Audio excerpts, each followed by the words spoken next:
Welcome to the deep dive. We love to get into those kind of niche historical topics, and today we're going to dive into the whole idea of nation states. Oh, yeah. It's one of those concepts that's really shaped the world, but maybe in ways that we don't always think about. Right. And to kind of unpack all this, we're focusing on a specific region, the former Ottoman Empire, Yeah. and a particular event you might not have heard of, the Sheikh Rebellion. Yeah, it's not exactly a household name. Right. But this rebellion, it happened almost exactly 100 years ago, and I think it just opens up this window into all these really complex questions about identity coexistence and even like what it means to belong to a nation. Exactly. And what's, I think, really fascinating is that the area you're talking about, Eastern Turkey, it was incredibly diverse for centuries. Armenians, Kurds, Turks, all living together. Right. So it makes you wonder, how did this idea of like carving up land into these nation states, each one supposedly representing a single ethnic group, how did that even take root in such a diverse place? Well, that's what's so interesting. We've got this mix of sources for this deep dive, historical accounts, demographic data, even personal stories. And they all paint this picture of a world before the nation state. Okay. It's a world that we might find almost unimaginable today. So let's start with that world then, the world before the nation state. Okay. Can you paint us a picture of the Ottoman Empire before these ideas of nationalism really started to spread? Yeah, I mean, imagine, if you can, a bustling marketplace in Istanbul back in 1895. Okay. You'd hear this mix of languages, you'd see people of different faiths, different backgrounds, just going about their day. Yeah. Almost half the city's population was non-Muslim Greeks, Armenians, Jews, and then within the Muslim population itself, you had Turks, Kurds, Arabs. It was really this incredible melting pot. Wow. So almost an even split between Muslims and non-Muslims. That's amazing. Yeah. So how do they even manage that kind of diversity? Was there like a system in place? There was. It was called the millet system. It was actually pretty unique. So instead of trying to make everyone conform to like a single identity, the Ottomans, they let these different religious communities manage their own affairs. Interesting. It wasn't a perfect system, of course, but it did allow for a level of coexistence that we rarely see today. So it sounds like people's primary identity was tied to their religious community, not to a specific territory or ethnicity. Yeah, exactly. And of course, ethnic identities still existed. Right. But they were often fluid and intertwined with religious affiliations. Yeah. This whole idea of a nation state where your identity is just defined by your ethnicity in the territory you live in, that just wasn't part of the picture yet. It's such a different way of looking at the world, isn't it? It makes you wonder what it would have been like to live in that kind of society. Yeah. Where identity was so much more fluid. But then something happened, right? Yeah. This idea of the nation state, it started to gain traction, and it had a really profound impact on this region. Absolutely. In the 19th century, you have this rise of nationalism in Europe, with different groups pushing for their own independent nation states. Right. And these ideas, they started to seep into the Ottoman Empire with some pretty dramatic consequences. So let's talk about those consequences then. Yeah. How did this European idea of a nation state start to reshape the Ottoman world? Well, think of it like this. It's like someone started redrawing the map of the world with new lines and new rules. Okay. And for minority groups within the Ottoman Empire, like the Armenians and the Kurds, this idea of nationalism, it was both appealing and problematic. I mean, it offered this promise of self-determination, of having their own state where their language and culture would be dominant. Yeah. But it also created this inherent tension, you see, because within the Ottoman Empire, these groups were often intermingled. So you couldn't create an Armenian state or a Kurdish state without displacing other groups or turning them into minorities within those new borders. That's bound to cause conflict, isn't it? Exactly. It's a contradiction that we see play out over and over again in history. Minority groups rightfully seeking self-determination, but then sometimes end up replicating the same systems of exclusion that they themselves were subjected to. And that brings us back to the Sheikh Rebellion. Yeah. Can you tell us more about what happened and why this event is so significant, especially as we're marking its 100th anniversary? Yeah, so the Sheikh Rebellion was a Kurdish uprising against the newly formed Turkish Republic in 1925. Okay. And remember, the Ottoman Empire had just collapsed, and this new republic, it was built on the idea of a Turkish nation state. So for many Kurds, this felt like a betrayal, an attempt to erase their own identity and aspirations. So the rebellion was a reaction to this new Turkish-centric nation state that many Kurds just felt excluded from. Precisely, and it highlights these challenges of applying this idea of a nation-state to a region that had been so diverse for so long. It's like trying to fit a square peg into a round hole. You're bound to create some friction and conflict. Yeah, and the Sheikh Rebellion, while it was ultimately unsuccessful, it's still a really powerful symbol of this ongoing struggle. It just reveals these tensions and contradictions that are inherent in the very concept of the nation-state. Especially when you apply it to a region like the former Ottoman Empire, right? Right. So we've gone from this diverse, relatively peaceful coexistence in the Ottoman Empire to this era of nationalism and the rise of these often conflicted nation-states. It makes me wonder, is this idea of the nation-state, which seems so revolutionary in the 19th century, is it actually causing more problems than it solves now? That's the question we're going to explore further in the next part of our deep dive. Okay. We'll look at some specific examples of how this push for nation-states in this region led to conflict and displacement, and we'll consider whether this model is really sustainable in the 21st century. Welcome back to the deep dive. We were just talking about how this whole idea of the nation-state, it seems so revolutionary in the 19th century, but now it's like, it's starting to reshape the Ottoman world, and not always for the better. Yeah, it's like this puzzle where everyone's trying to fit their pieces in, but the pieces just don't quite match up anymore. Okay, so to really understand how this played out, we need to look at some specific examples of how this push for nation-states led to actual conflict and displacement. Right. Often with really tragic consequences. Yeah.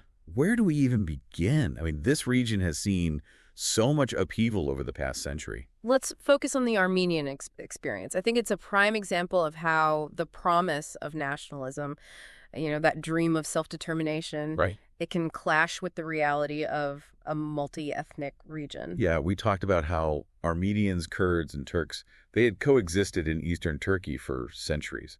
But as nationalism took hold, it's like those lines started to blur and people started to see each other as rivals instead of neighbors. Exactly. And we see this reflected in some of the demographic data from our sources. Okay. There's this fascinating account that shows how Armenian populations were growing in the Caucasus region during the 19th century after migrating from the Ottoman Empire. Yeah. And it wasn't just about finding new land. It was also about strategically positioning themselves for a potential future state. So demographic shifts became like a prelude to political claims. Right. It's a pattern that we see repeated throughout history, isn't it? Absolutely. And it highlights the inherent tension in this nation-state model, particularly in these regions where different groups have historically lived side by side. Right. The pursuit of a nation-state by one group can inadvertently turn others into minorities, even within their own ancestral lands. And that's when things can get really dangerous, isn't it? Yeah. Because it creates this sense of insecurity, a fear of being marginalized or even erased. Sadly, that fear often translates into violence. Yeah. We see this with the Armenian uprisings within the Ottoman Empire in the late 19th and early 20th centuries. And of course, there's the horrific tragedy of 1915, which many scholars recognize as a genocide. Right. It's a dark chapter in history, and it's crucial to acknowledge the immense suffering of both Armenians and Muslims during this period. Absolutely. We need to approach this history with sensitivity and a recognition of the complexities involved. Right. We're not here to take sides or endorse any particular narrative. Yeah. Our aim is to understand the complexities of this historical period, Right. how the rise of nationalism impacted different communities, and the lasting legacy it has left on the region. And the Armenian experience is just one example of the upheaval this region faced. It forces us to ask, are we still living with the consequences of these choices a century later? That's a really powerful question, and it seems like the answer is a resounding yes. Yeah. I mean, we see these echoes of the past and the ongoing conflicts and tensions across the region. Right. Think about the Kurds, for example. Yep. They're a people spread across multiple nation-states, Turkey, Iran, Iraq, Syria, and they've long been marginalized within these existing structures. Right. Their desire for an independent Kurdistan, for a nation-state of their own, it's a direct challenge to those existing boundaries and power dynamics. And that struggle is still unfolding today, right? It's a reminder that these questions of identity, territory, and self-determination are far from settled. Exactly. And while the Kurds strive for a state of their own, others find themselves trapped within states that don't recognize their identity, their rights, or their history. Like the stateless or second-class Arabs in Israel. Precisely. They highlight another dimension of this problem, the inherent inequality that can be baked into this nation-state model. Yeah. When a state privileges one ethnic or religious group over others, It creates a system of systemic discrimination and exclusion. It feels like we're constantly being confronted with the limitations of this model, Yeah. from ongoing ethnic conflicts to the displacement of millions of people across borders. Right. And it's all rooted in this idea that we need to divide the world into these neatly defined nation states, Yeah. each with its own homogenous identity. But what if that model is fundamentally flawed? What if it's actually making it harder to achieve peace and coexistence? Those are some big questions, and to really grapple with them, I think we need to step back and ask ourselves, is there a viable alternative to the nation state? Right. Is there a way to imagine a future where identity and belonging aren't so rigidly tied to territory and ethnicity? That's what we'll explore in the final part of our deep dive then. Welcome back to the deep dive.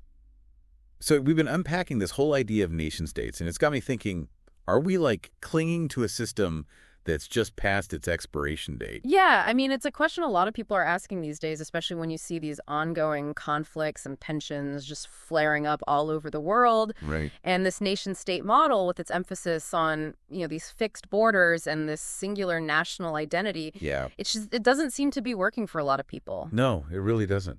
Like we were talking about earlier, the Kurds are still fighting for their own state, and you've got stateless Arabs in Israel who are denied basic rights. It feels like the nation-state is creating more problems than it solves.